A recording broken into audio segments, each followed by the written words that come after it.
সবচেয়ে মর্মান্তিক। বদর, উহুদ, খন্দক, খায়বার যত যুদ্ধ আছে এগুলো যুদ্ধ অনেক বড় মাপের। মুতার যুদ্ধের প্রেক্ষাপট এবং সিচুয়েশনটা সম্পূর্ণ ডিফারেন্ট। এখানে আপনাদেরকে আমি তিনজন শ্রেষ্ঠ বীরের মহাকাব্য শোনাচ্ছি। কয়জন?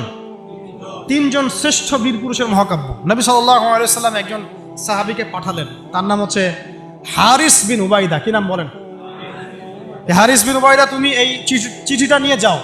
এটা তো মদিনা রাষ্ট্র কায়েম হওয়ার পরের কথা, একদম নবম হিজরতের 8ম বছরের দিকের কথা আর কি।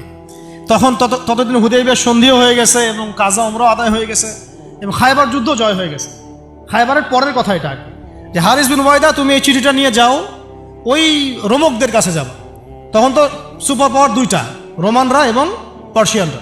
তো এখনকার ওই যে এই কন্টিনেন্টের ন্যাটো আর ওই কন্টিনেন্টের চায়না রাশিয়ার মতো, যেটা পারতেছে। তো